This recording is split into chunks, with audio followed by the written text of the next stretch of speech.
আর সেই স্বাধীনতার অর্জন এই জাতি আবার তাদের ঘরে তুলতে পারবে কিনা, এটা নিয়েও জাতি এখন প্রশ্নের সম্মুখীন। অতীতে আমাদের এখন অনেক দুঃখজনক ইতিহাস রয়েছে, যেখান থেকে আমাদের শিক্ষা নিয়ে 24-এর বিপ্লবের ফসল ঘরে তোলার জন্য দৃঢ় প্রত্যয় গ্রহণ করা দরকার। প্রিয় ভাইরা, আমরা জানি 1905 সালে বঙ্গভঙ্গ হয়েছিল। কেন হয়েছিল?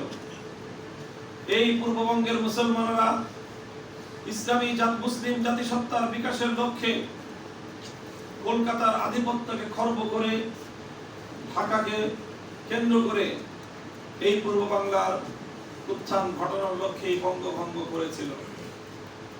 কিন্তু যখন এই হিন্দুত্ববাদী সাম্প্রদায়িক গোষ্ঠী দেখলো ঢাকাকে কেন্দ্র করে মুসলিম সম্প্রদায় মুসলমানরা মাথা উঁচু করে দাঁড়াতে চেষ্টা করছে, রবীন্দ্রনাথ ঠাকুরদের নেতৃত্বে বঙ্গভঙ্গ রদের নামে সাম্প্রদায়িক সহিংস আন্দোলন গড়ে তুলেছে।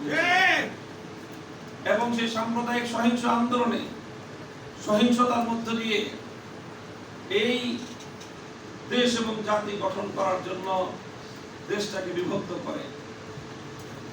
47 সালে যখন দেশ ভাগ হয়, মুসলমানরা এই দেশটাকে ইসলামী শাসন ব্যবস্থা প্রতিষ্ঠার জন্য ইসলামী শরীয়তের আলোকে শাসন এবং বিচার ব্যবস্থা সহ গোটা রাষ্ট্রযন্ত্র পরিচালনার অঙ্গীকারের ভিত্তিতে 1947 সালে দেশ বিভক্ত হয়।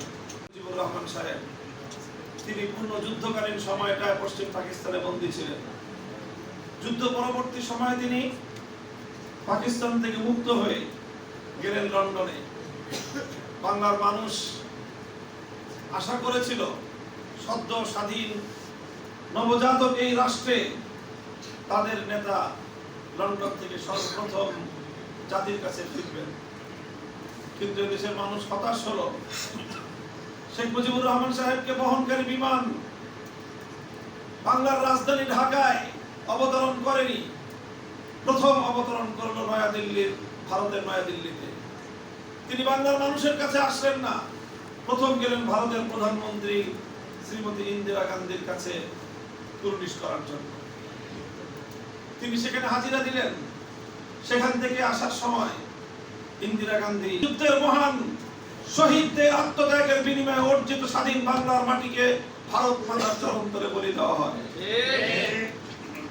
বাংলাদেশের সংবিধানে এদেশের মানুষের ইচ্ছা অভিপ্রায় তাদের ঐতিহ্যকে জলাঞ্জলি দিয়ে ধর্মনিরপেক্ষতা সহ ভারতীয় সংবিধানের পরিণতিগুলোকে স্থাপন করা হয়।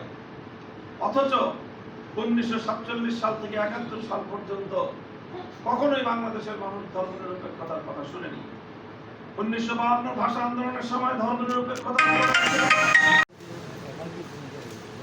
বিভিন্ন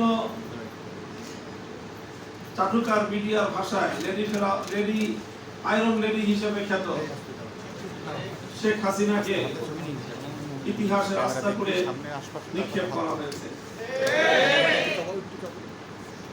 বাংলাদেশের মানুষ বিগত দিনগুলোতে তারা অনেক ত্যাগ এবং কোরবানি স্বীকার করেছিল। গুম খুন হত্যাকাণ্ডের এক ভয়াল রাজত্বে পরিণত হয়েছিল বাংলাদেশ। বন্ধুগণ, ইতিহাস অনেক দীর্ঘ।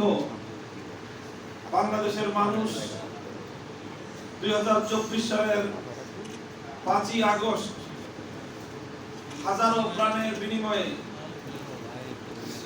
অনেক রক্তের বিনিময়ে নতুনভাবে স্বাধীনতা অর্জন করেছে।